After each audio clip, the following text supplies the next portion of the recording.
Hi, now we'll make a video on how to service DT Swiss rear hub, that is freehub, because this one is too noisy. You can hear it probably.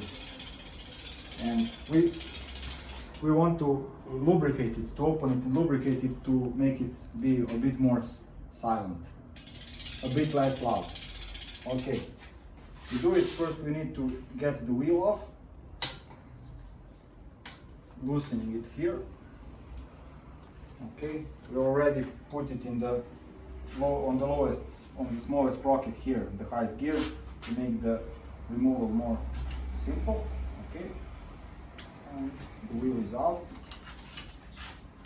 Now we will need to remove the cassette first, and for that we will need this cassette removal tool and a chain whip to hold it in place. All right.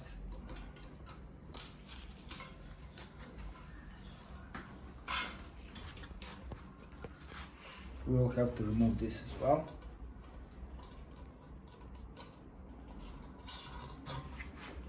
This tool sometimes fits over this, but when they are wider it doesn't.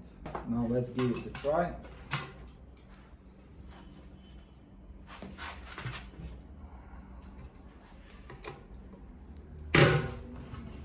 Okay, and it's off. Fairly simple process. Now we will remove the cassette.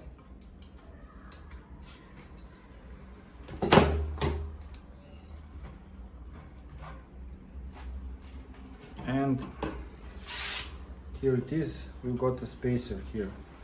This is an improvised spacer because this is an 11-speed freehub body for road bicycle 11-speed cassettes, and we have mounted on it a mountain bike 11-speed cassette, which is a bit narrower on the freehub mount because this part is a bit put on the inside to take less space, because it can ride higher, so it doesn't interfere with the spokes as they move away from the end of the freehub. Now, in order to open this, we would have to remove this and open it somehow, put it outside. And how we will do it, we might have to use a vise for that, only gently.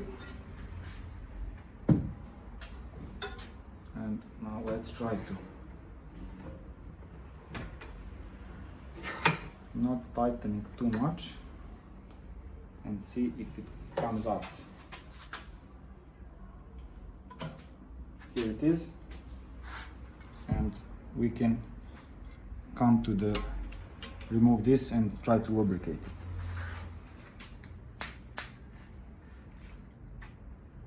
We will first put this out,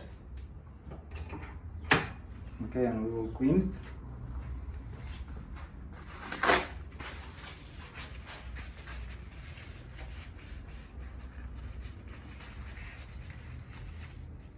Now that we've got it out, we'll use the opportunity to make it nice and clean. Wipe it off. Okay. And now let's see about this. I have never done this before, and I'm not sure how it is done. I would have to closely examine it and see what it's like. Okay, here we have a spring. This spring will preload these so they engage, I suppose. Okay, when there's enough load, it can drive. Okay, and it has another spring to push it out when there's no drive, and as soon as you start to pedal, it gets engaged. And this is probably the part that makes a lot of noise, so we will try to clean it and lubricate it. Okay. Now, in order to keep track of what goes where, this is the way I like to do it. We'll go to this because it's better light. Okay, and make some room to work. This aside, this is all good for the cassette. We won't be needing it now. Move this aside a bit, and this will make it easier to see on camera. Okay, I will now remove one part at a time. Okay, this goes here. Trying to wipe all the dirt that I can get to.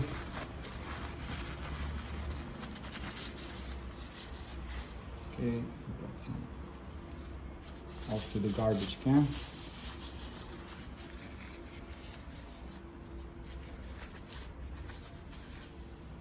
Okay, and now testing these bearings if they are turning smoothly, and they seem fine. They are not loaded here, so that can be a bit misleading. Worn bearings sometimes feel relatively fine when unloaded, but cause problems and a bit bindings even when loaded. But since we will not be replacing bearings now today, I haven't got the tools to properly install new ones and remove the old ones without damaging anything. We will just leave it as it is, and I will clean this also, and that goes here. Okay, now for the next part. Okay, let's take this out, clean it.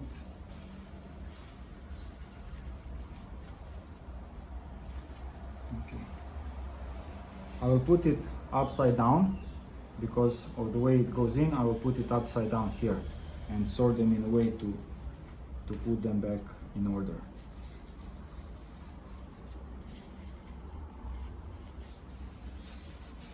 So this one, since it goes like this, I will put it also upside down. So when I'm putting it back together, I put first this one, then this one, then the last one. Okay, now let's see about other parts. Okay, we have this, some sort of bushing.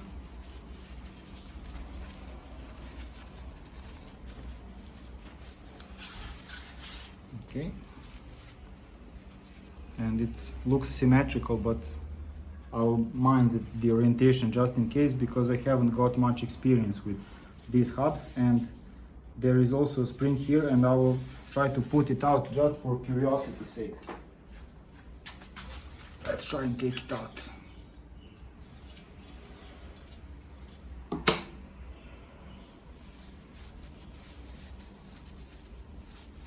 I'll also put it upside down in a reversed way that it goes on. Okay, now let's take a look at this.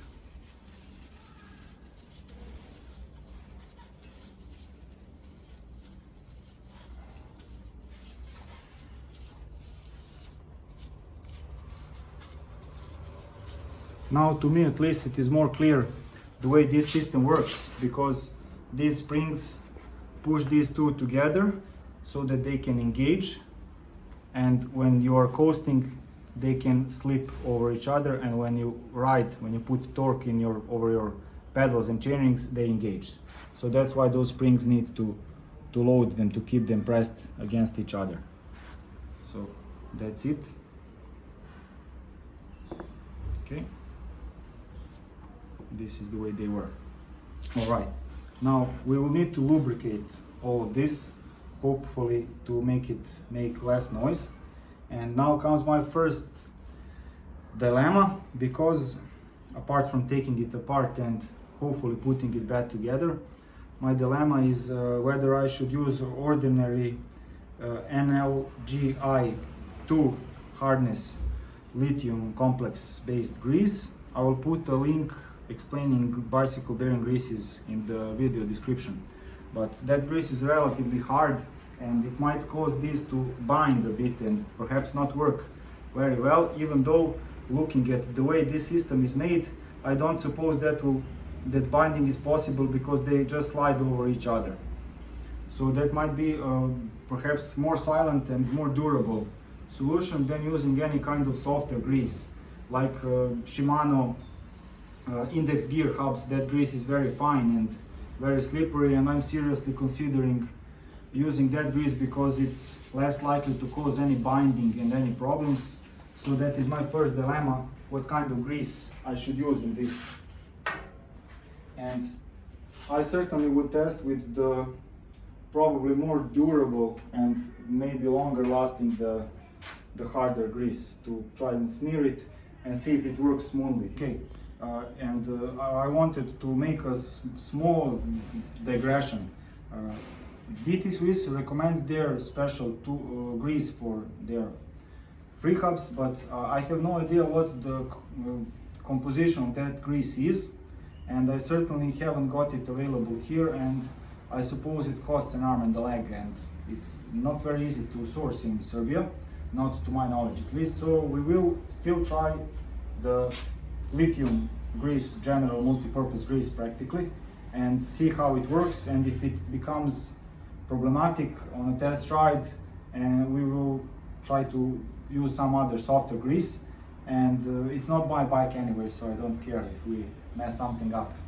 And now we will try and use this sort of silicone brush to put the grease where it's needed.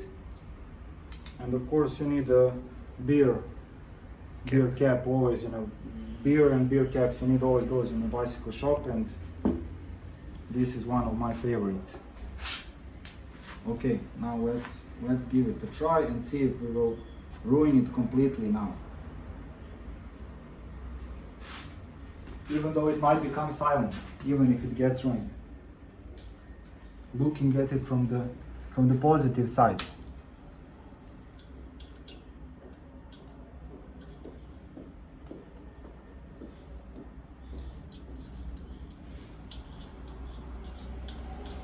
Now I suppose, looking at the way this is, there are very fine splines, and I don't want to put too much grease onto it. So I will not do that. I will even try to remove any excess grease.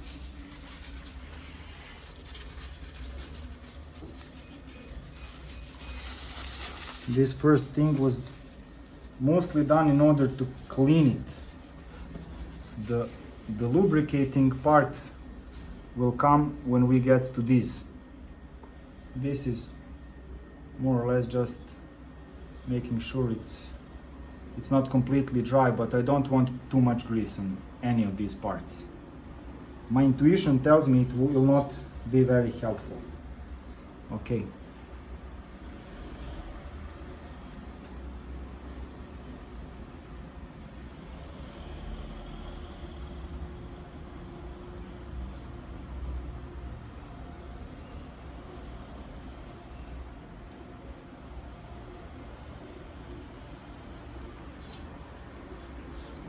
Slides in.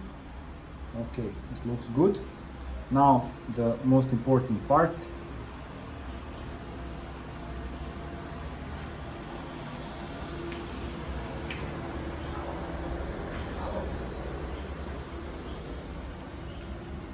These I want to be lubricated, but also not too much.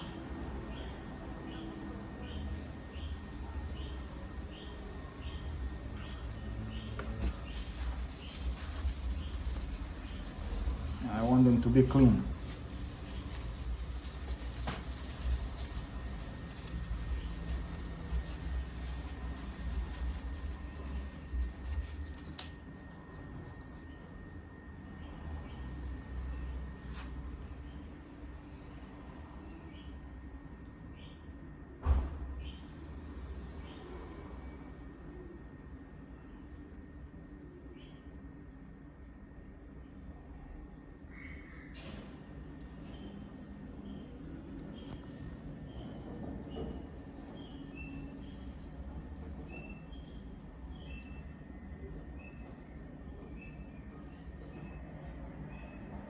Okay.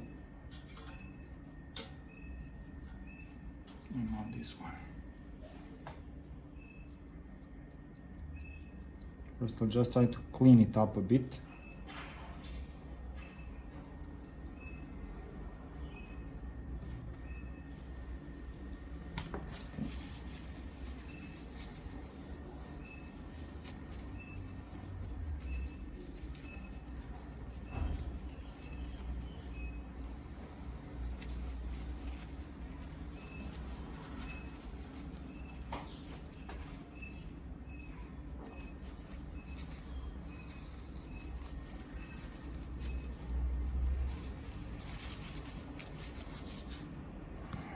Now let's try to lubricate it and we'll assemble it and see how it works.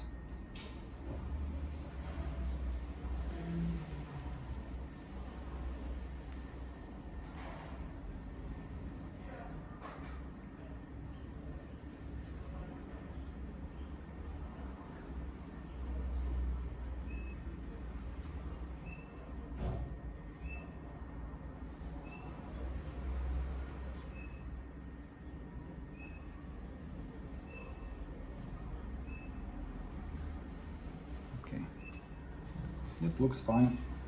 Still a bit dirty, but a lot better. Okay, and now we need to put this.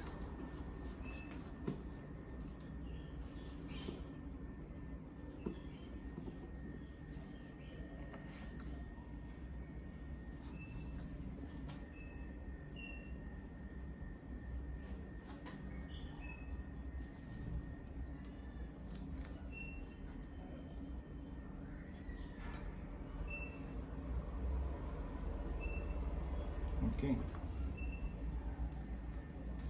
slide it back.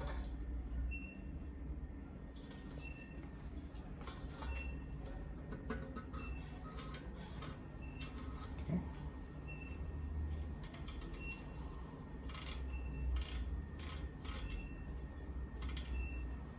When it's not loaded highly, it seems to engage nicely, but we'll give it a test on a test ride, of course. First, we put this back, and I'll put some mounting paste on this before I slide it back, just to make sure it's easier to get off later. Okay.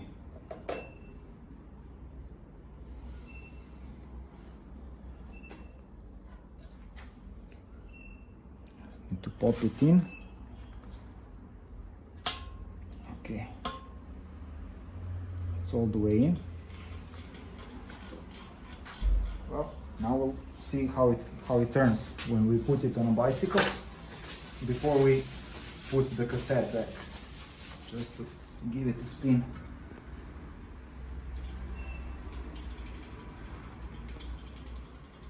Well, it seems a lot more silent. Okay, and it seems to engage fine, but we'll try riding hard to make sure that it still engages. Now we just need to assemble this back. Now we just need to put this back, and when you put the cassette back, you need to look for the widest spline on these kinds of freehubs and find the similarly looking spline on the cassette and the chainrings, and so they can get on there.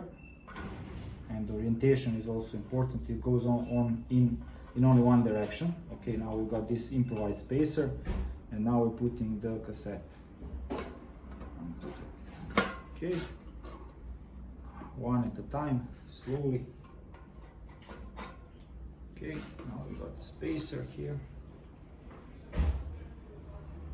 This one is also unidirectional. Okay.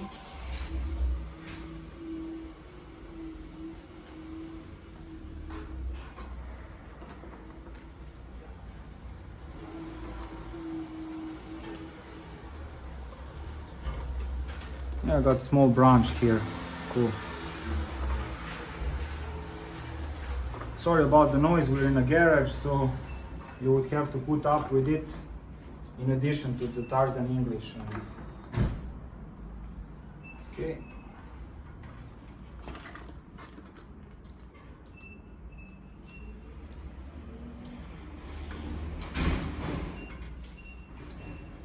I hope you can see everything. It's easier when you turn it around to look at it while you're doing, but this is just for the camera. Okay, it's nicely put on, and now we'll just put some mounting paste before we... Oh, it's got already some. Okay, put some new.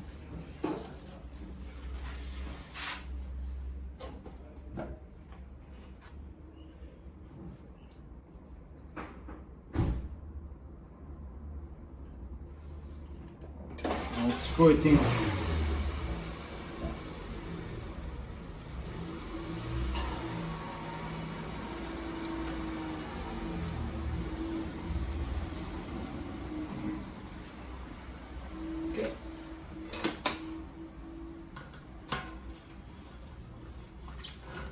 I use it by hand first, to start it by hand, to avoid cross-threading it by accident. I can tighten it. Okay, I think that's enough, at least for a test ride. And now we'll give it a go. Putting the wheel back. Okay.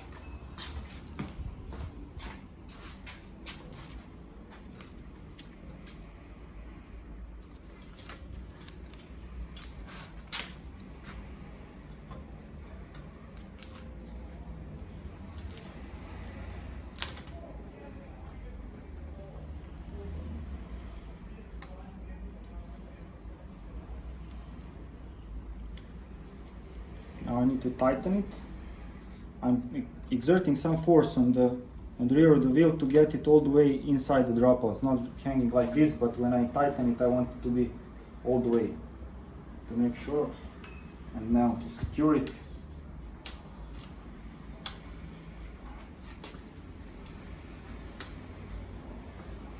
Okay, I think that's good enough. Now just to make this lever stay out of the way, and now we'll give it a test ride and see how it goes. Whenever you take a wheel in and or out, you should check the limit threads of the rear derailleur to make sure the chain does not get into the spokes. So we'll give this a test and see how this goes. Okay. Now I'll try to push it by hand to get it off. No, it won't go off. Okay, that's good. And shifting seems to be doing fine.